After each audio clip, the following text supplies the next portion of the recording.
नमस्कार दोस्तों, NCB education hub YouTube channel में आप सभी मित्रों का हार्दिक अभिनंदन है। दोस्तों, आज की वीडियो क्लास में भारत के सामान्य भूगोल से संबंधित चैप्टर 2 के महत्वपूर्ण प्रश्न समझाए जाएंगे। आइए क्लास प्रारंभ करते हैं। पश्चिम बंगाल की सीमाएं कितने देशों के साथ लगती है? 3 देशों के साथ, भूटान, नेपाल और बांग्लादेश के साथ। अगला देखिए, भारत और पाकिस्तान के बीच 7 डिग्री और 30 मिनट देशांतरों का अंतर है। नेक्स्ट देखें, क्षेत्रफल की दृष्टि से भारत का स्थान संसार में कौन सा है? क्षेत्रफल की दृष्टि से भारत का स्थान 7वां है भाई विश्व स्तर पर। सबसे बड़ा देश क्षेत्रफल की दृष्टि से रूस और कनाडा है। अगला सवाल, भारत की तटरेखा की लंबाई कितनी है?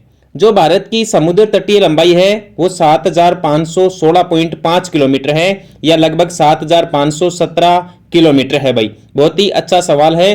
कुल तटीय सीमा की लंबाई है ये।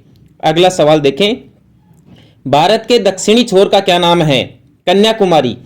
ये तमिलनाडु राज्य में है और इसे केप कमोरियन के नाम से भी जाना जाता है। और कन्याकुमारी भारत के दक्षिणी भूभाग यानी जो मुख्य भूभाग है उसका हिस्सा है। अगला सवाल, भारत के साथ सबसे लंबी अंतर्राष्ट्रीय सीमा किस देश के साथ लगती है? बांग्लादेश भारत के साथ लगभग 4096 किलोमीटर लंबी सबसे लंबी अंतर्राष्ट्रीय सीमा बनाता है। अगला सवाल देखिए, भारतीय सर्वेक्षण किस मंत्रालय के अधीन होता है? जो भारतीय सर्वेक्षण होता है, जो सर्वेक्षण का कार्य करवाया जाता है वो विज्ञान और प्रौद्योगिकी मंत्रालय के अधीन करवाया जाता है भाई। अगला सवाल, 3 बीघा कॉरिडोर या साधारण शब्दों में कहे 3 बीघा गलियारा कौन से देशों के बीच में है या कौन से देशों को जोड़ता है? तो बांग्लादेश और भारत को 3 बीघा कॉरिडोर जोड़ता है। यह बहुत ही गजब का सवाल है, बहुत सारी प्रतियोगी परीक्षाओं में पूछा जा चुका है, इसलिए ध्यान रखें। नेक्स्ट सवाल, भारतीय मानक समय किस रेखांश पर अपनाया जाता है? यह पूछ रहा है कि भारत का मानक समय कौन सी देशांतर रेखा निर्धारित करती है? तो 82.5 डिग्री पूर्वी देशांतर रेखा भारत का मानक समय रेखा निर्धारित करती है। अगला सवाल, दीव एक द्वीप है जो स्थित है, यानी कहां स्थित है? तो भारत के गुजरात राज्य से हटकर या गुजरात राज्य के पास में कठियावाड़ प्रायद्वीप के दक्षिणी सिरे पर खंबाती खाड़ी में वेरावल पतन के पास स्थित है। नेक्स्ट, भारत के स्थलाकृतिक मानचित्र कौन सा संगठन बनाता है?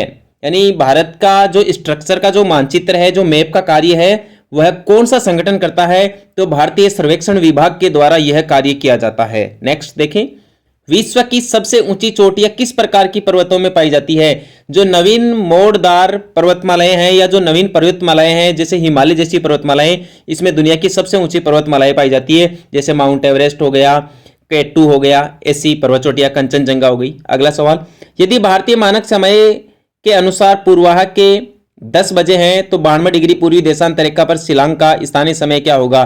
तो 10:38 पूर्वाह यहां समय हो जाएगा। दोस्तों, ये जो समय पूछा जा रहा है ये 4 डिग्री देशांतरों के अंतराल से मल्टीप्लाई करके आप निकाल सकते हैं। पूर्व की ओर जाओ तो समय बढ़ा दीजिए और पश्चिम में जाओ तो समय घटा दीजिए। भारत की मानक समय रेखा यानी 82.5 डिग्री पूर्वी देशांतर रेखा कहां से गुजरती है? तो इलाहाबाद से गुजरती है। वर्तमान में ऑप्शन में इलाहाबाद की जगह प्रयागराज आ सकता है। नेक्स्ट, भारतीय प्रमाणिक समय IST इंडियन स्टैंडर्ड टाइम एवं ग्रीनविच माध्यम रेखा GMT ग्रीन मीन टाइम में कितने समय का अंतर है? 5.5 घंटे का अंतर है। क्यों? क्योंकि ग्रीनविच रेखा 0 डिग्री देशांतर से भारत की मानक समय रेखा 82.5 डिग्री पूर्व की ओर है।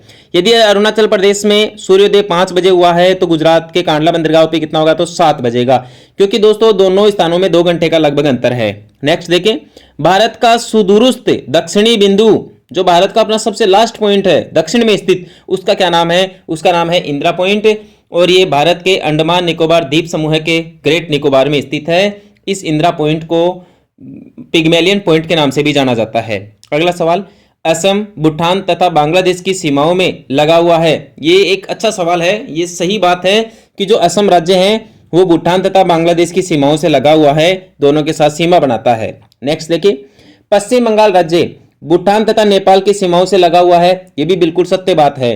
भारत का जो पश्चिम बंगाल राज्य है वो ऊपर की ओर तो नेपाल और भूटान के साथ सीमा बनाता है और नीचे दक्षिण की ओर बांग्लादेश के साथ सीमा बनाता है। अगला देखिए, मिजोरम बांग्लादेश तथा म्यांमार की सीमाओं से लगा हुआ है। मिजोरम राज्य बांग्लादेश और म्यांमार दोनों से सीमा बनाता है, यह भी सही बात है। हिमालय का विस्तार अराकान योमा कहां स्थित है? म्यांमार में। म्यांमार में हिमालय के विस्तार को अराकान योमा कहा जाता है। अच्छा सवाल है। नेक्स्ट देखिए भाई, बांग्लादेश की सीमा से लगे भारत के राज्य कौन कौन से हैं? ऐसे कौन कौन से राज्य हैं जो बांग्लादेश के साथ सीमा बनाते हैं? तो मेघालय, असम, पश्चिम बंगाल, त्रिपुरा और मिजोरम, ये राज्य बांग्लादेश के साथ सीमा बनाते हैं, लगभग 4096 किलोमीटर लंबी। नेक्स्ट देखिए, नेपाल के पड़ोसी भारतीय राज्य कौन कौन से हैं? यानी नेपाल के साथ सीमा बनाने वाले भारतीय राज्य कौन कौन से हैं? उत्तराखंड राज्य है, उत्तर प्रदेश है, बिहार है और सिक्किम है। ये राज्य नेपाल के साथ सीमा बनाते हैं भाई। नेक्स्ट सवाल देखें, भारत तथा पाकिस्तान के बीच सीमा निर्धारित की गई है कौन सी रेखा के द्वारा? भारत और पाकिस्तान की जो सीमा है इसे रेड क्लिफ रेखा के नाम से जाना जाता है और इस रेखा का निर्धारण 14-15 अगस्त 1947 की मध्य रात्रि को सीजे रेड क्लिफ के द्वारा किया गया। ठीक है, और 3323 किलोमीटर इसकी लंबाई है। नेक्स्ट, भारत के राज्यों में से किसके 3 तरफ अंतरराष्ट्रीय सीमाएं हैं? त्रिपुरा 3 तरफ से बांग्लादेश से घिरा हुआ है, इसलिए इसके तीनों तरफ अंतरराष्ट्रीय सीमा है बांग्लादेश देश की। नेक्स्ट देखिए भाई, देश के किस प्रदेश में सबसे अधिक जिले हैं? यानी भारत के उस राज्य का नाम बताइए जिसमें सबसे ज्यादा जिले हैं। तो उत्तर प्रदेश भारत का ऐसा राज्य है जिसमें सबसे ज्यादा जिले हैं या सबसे ज्यादा जिलों की संख्या है। नेक्स्ट, 4 दक्षिणी राज्य हैं, आंध्र प्रदेश, कर्नाटक, केरल और तमिलनाडु में से कौन सा सबसे अधिक भारतीय राज्यों के साथ सीमावर्ती है भाई? आंध्र प्रदेश और कर्नाटक। प्रायद्वीपीय भारत या दक्षिणी भारत के ऐसे राज्य हैं जो सबसे ज्यादा भारतीय राज्यों के साथ सीमा बनाते हैं, इसलिए दोनों राज्यों का आंसर सही होगा। अगला देखें, कोरी निवेशिका, ये एक भाग है पश्चिमी भारत का कोरी निवेशिका, जिस पर स्थित है वह क्या है? कच्छ के रण पर स्थित है भाई। ये जो कोरी निवेशिका नामक भूभाग है ये कच्छ के रण पर स्थित है। नेक्स्ट देखें, दमन और दीव के बारे में सत्य कथन कौन कौन सा है? देखो, दमन और दीव स्वतंत्रता के बाद या स्वतंत्रता के दौरान पुर्तगाल के आधिपत्य में रहा, सही बात है। दमन और दीव के बीच खंबाती खाड़ी है, यह भी सही बात है। और दमन और दीव की राजधानी दमन है, यह भी सही बात है। तो तीनों बातें बिल्कुल सही है दमन और दीव के बारे में। अगला देखें, पुडुचेरी का क्षेत्र विभाजित पाया जाता है, यानी जो पुडुचेरी या जो पांडिचेरी केंद्र शासित प्रदेश है वो भारत के कौन कौन से राज्यों में फैला हुआ है? एक तो तमिलनाडु राज्य में, एक आंध्र प्रदेश राज्य में और एक केरल राज्य में। तीनों राज्यों में पांडिचेरी केंद्र शासित प्रदेश विस्तृत है, फैला हुआ है, ध्यान रखना। नेक्स्ट देखें, भारत के निम्नलिखित राज्यों में से किसे भारत का कोहिनूर कहा जाता है? दोस्तों, भारत का कोहिनूर आंध्र प्रदेश राज्य को कहा जाता है हीरा उत्पादन के कारण। नेक्स्ट देखें भाई, भारत के किस राज्य को सिलिकॉन स्टेट के नाम से जाना जाता है? सिलिकॉन स्टेट कंप्यूटर उद्योग के कारण भारत की सिलिकॉन नगरी बेंगलुरु को कहा जाता है और वो कर्नाटक की राजधानी है। तो ध्यान रखना, सिलिकॉन स्टेट कर्नाटक राज्य को नाम दिया गया है। नेक्स्ट देखिए, क्षेत्रफल के क्रम में भारत के 3 बड़े राज्य कौन से हैं? तो क्षेत्रफल की दृष्टि से भारत का सबसे बड़ा राज्य तो है राजस्थान, दूसरा बड़ा राज्य है मध्य प्रदेश और तीसरा बड़ा राज्य है महाराष्ट्र। तो राजस्थान, मध्य प्रदेश, महाराष्ट्र क्षेत्रफल की दृष्टि से भारत के सबसे बड़े राज्य हैं भाई। अगला सवाल, वर्ष 1953 में जब आंध्र प्रदेश राज्य एक अलग राज्य बना तब उसकी राजधानी क्या थी? आंध्र प्रदेश राज्य तेलुगु भाषा के आधार पर गठित होने वाला भारत का पहला राज्य है और ये 1953 में बना। उस टाइम पे इसकी राजधानी कुर्नूल बनाई गई थी भाई, ध्यान रखना। अगला सवाल, असम कुल मिलाकर कितने राज्यों एवं केंद्र शासित प्रदेशों से घिरा हुआ है? जो असम राज्य है वो 7 राज्यों के साथ सीमा बनाता है भाई, ध्यान रखना। जो असम है उत्तरी पूर्वी भारत का हिस्सा है, वो 7 राज्यों को स्पर्श करता है। Next, the Himalayan mountaineering institute जहां स्थित है वही स्थान कौन सा है? दार्जिलिंग। बहुत गजब का सवाल है, सुपर हिट क्वेश्चन है।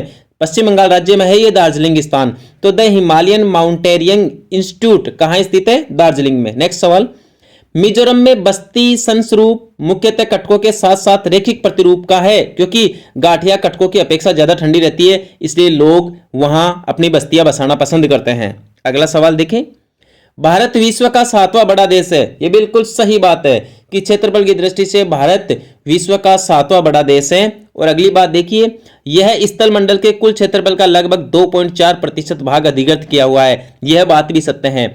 संपूर्ण भारत का क्षेत्रफल 32,87,263 वर्ग किलोमीटर है और यह विश्व का क्षेत्रफल की दृष्टि से 7वां बड़ा देश है और यह संपूर्ण विश्व के भूभाग का 2.4% क्षेत्र घेरता है अपना भारत देश। नेक्स्ट सवाल देखें, समूचा भारत उष्ण कटिबंध में स्थित है। ये तो गलत बात है, असत्य है।